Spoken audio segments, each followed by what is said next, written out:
What's up, everyone? My name's Pastor Brandon, and I'm so happy you're joining us today.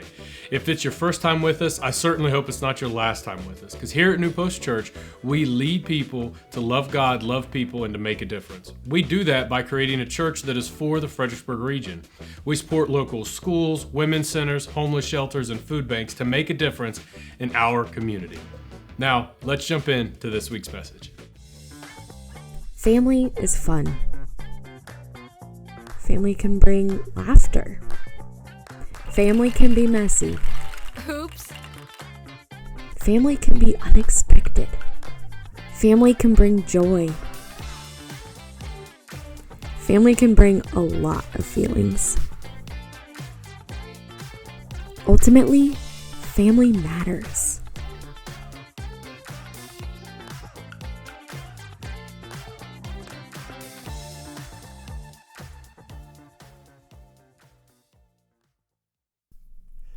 What's up, everybody? We are wrapping up a message series titled Family Matters, where we've talked about so many important parts. And each one along the way, I've challenged you to apply a new daily routine or a new habit to your family, to your marriage that will simply make it better. And I want to start this message here today by saying that this one is rated PG-13, okay? Because the rest of the series, we've talked about mutual submission, we've talked about communication, we've talked about being centered on God, we've explained or kind of dove into what it means to choose love along the way. And these have been absolutely great topics, and they are so very important to marriage and setting a good solid foundation for a marriage and for a family. However, there's one that the church simply doesn't talk about very often, and it's something that we have to talk about, and it is sex.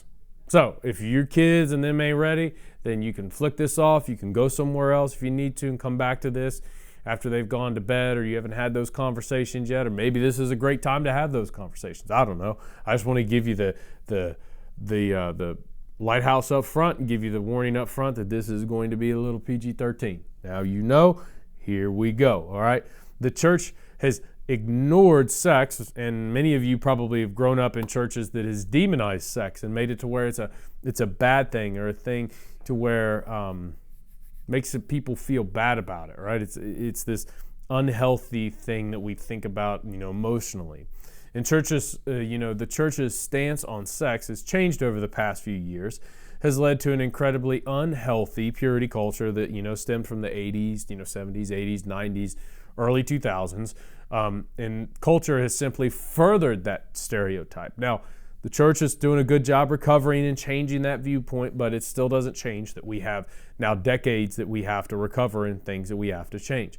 And that was never the intention for sex when God created it. Because remember, God created it, and God only creates good things. So if God only creates good things, then sex must be, somebody say it with me, good.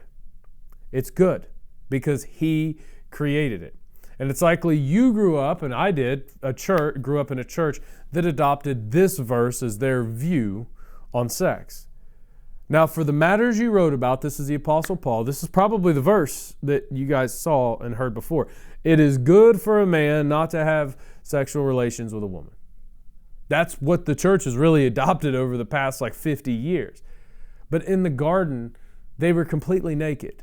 They felt absolutely no shame, because that was the way it was designed to be.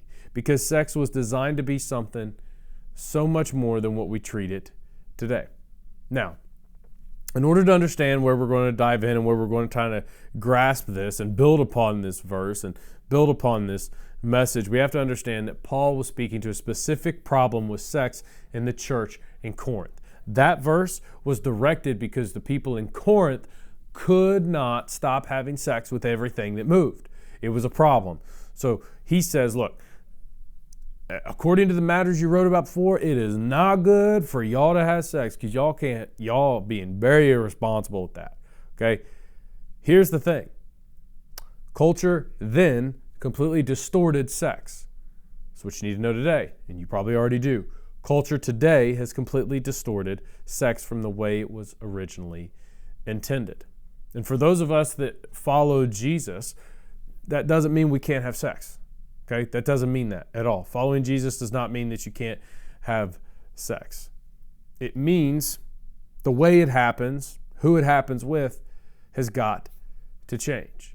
We have got to pay attention to those things. So Paul leans in and he begins to give a little instruction. So let's continue to see what he says. He says, now for the matters you wrote about, because they were asking a question about sex. Who should we have sex with? What can we do? What can we not do? Paul's like, look, it's good for a man not to have sex with a woman. But since sexual immorality is occurring, since it's there, since it's happening, since culture has taken over, each man should have sexual relations with his own wife and each woman with her own husband. And this is important. Sex is not just physical. It's not just physical. It's not just physical. Remember a couple weeks ago we talked about Jesus when he paraphrased and echoed what was said in Genesis, the two become one, that something special happens there. The point is simply that marriage is more, or sex is more than just physical.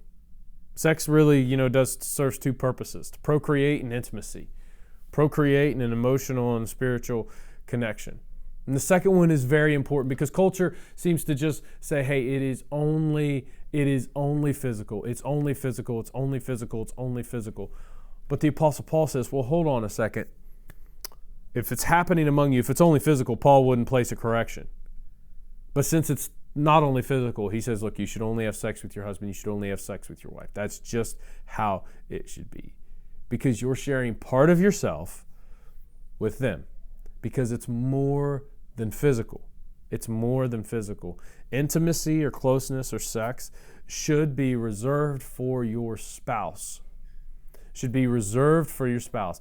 I don't want to get into the argument about purity and everything else, but I will say that if you are pure, it does make the road to intimacy easier. Not sex, intimacy, closeness, being right up against that person spiritually and emotionally.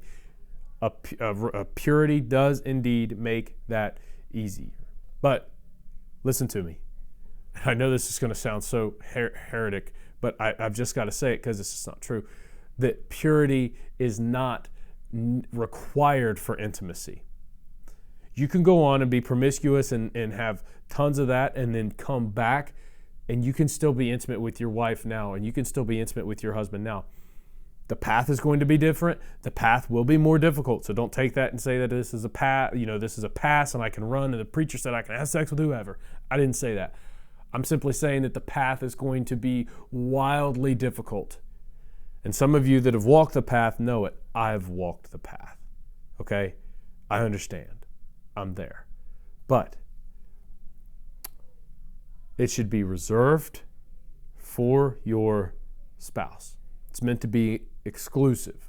It's meant to be just for her or just for him. This translates not just to the physical act, but also to any type of adultery, and like Jesus talks about.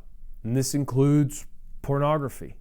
Okay? This includes pornography, which is hollow and a fake connection. It fabricates something, and sure, you feel great for a second, but then after that, it's just a total and complete mess in your head and in your emotions. So that's why Paul says, look, if you're going to have sex, have it with your husband. If you're going to have sex, have it with your wife. It should be with you two because it's not just physical. There's an emotional and spiritual side connected. Paul continues in his letter. He said, the husband, this is him drilling down on the specifics, the husband should fulfill his marital duty to his wife, and likewise the wife to her husband. The wife does not listen to this, and this is going to be so countercultural today, and it's going to feel like it was just like it did back then. The wife does not have authority over her own body, but yields it to her husband. To which everybody in that culture goes, absolutely, right? But then Paul doesn't end the conversation. He says, in the same way, the husband does not have authority over his own body, but yields it to his wife. This was a big deal because women were just pieces of property. And now all of a sudden, Paul elevates them to having the same respect and dignity as men because that's what Jesus did. They're viewed in most circles as property and just keepers of the household. And Paul elevates them. And when he elevates them, it changes the entire dynamic. And here's the point that Paul's making.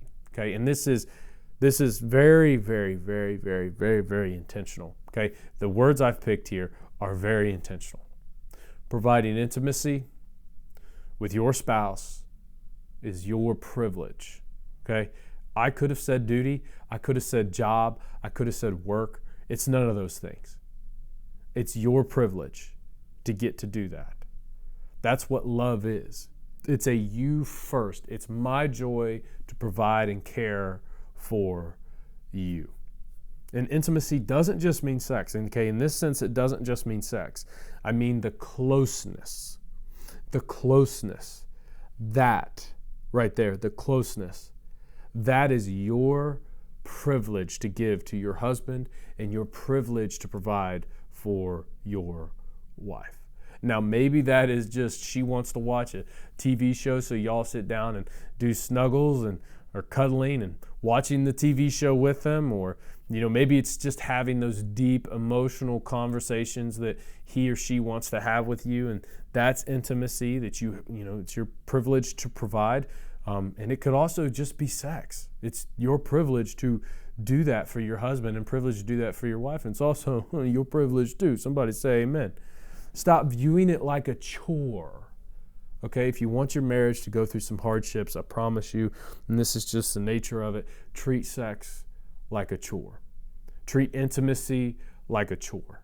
Treat that special emotional connection that you have with your husband or your wife, even if it's not sex, treat that and that responsibility, treat it like it's a job, treat it like it's a chore. And as soon as you do, it will become just that, and it will be so, so, so difficult for you. It will be so difficult for you and so uncomfortable for you guys later on down the road. Stop viewing it like a job. Now, I have an example of this, and it's not even really physical at all. One of them is that, so Leah loves it when I rub her, which is just, the simple, like running your hands up and down her arm or up and down her back. I hated doing that. To be honest, I still am not a huge fan of it, but I do it. But I always hated doing it because, I'm a big sissy, so my arm falls asleep and I'm rubbing her back and she's like, oh, this is so boring. I'm so done. I can do it. We'll watch TV. I just hated doing it. I hated doing it, and I would get snappy when she would ask about it.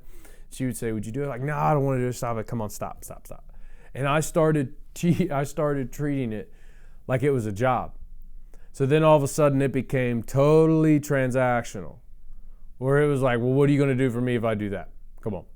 I'm not going to do anything like that unless it's going to be something that you do for me. I am not interested in that at all. And and it was totally viewed like a job. But then, after some time, I recognized that it was a privilege.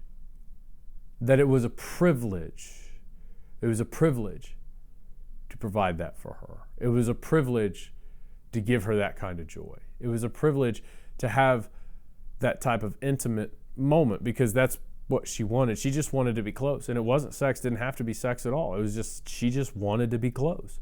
And she liked it and she appreciated it when I would rub her back. So that's what I started to do. That was it. I stopped viewing it like it was a job or a chore. And so listen to me, and this goes both for ladies and for gentlemen. Listen, stop viewing some of the physical things you provide for your husband or for your wife. Stop viewing those things like a chore. View those things like a privilege. View those things as in it's your privilege to provide that for her. It's your privilege to provide that for him. Changing the way you view it changes the way you interact with it. Paul continues, so as it relates specifically to sex, and that does again apply to sex also.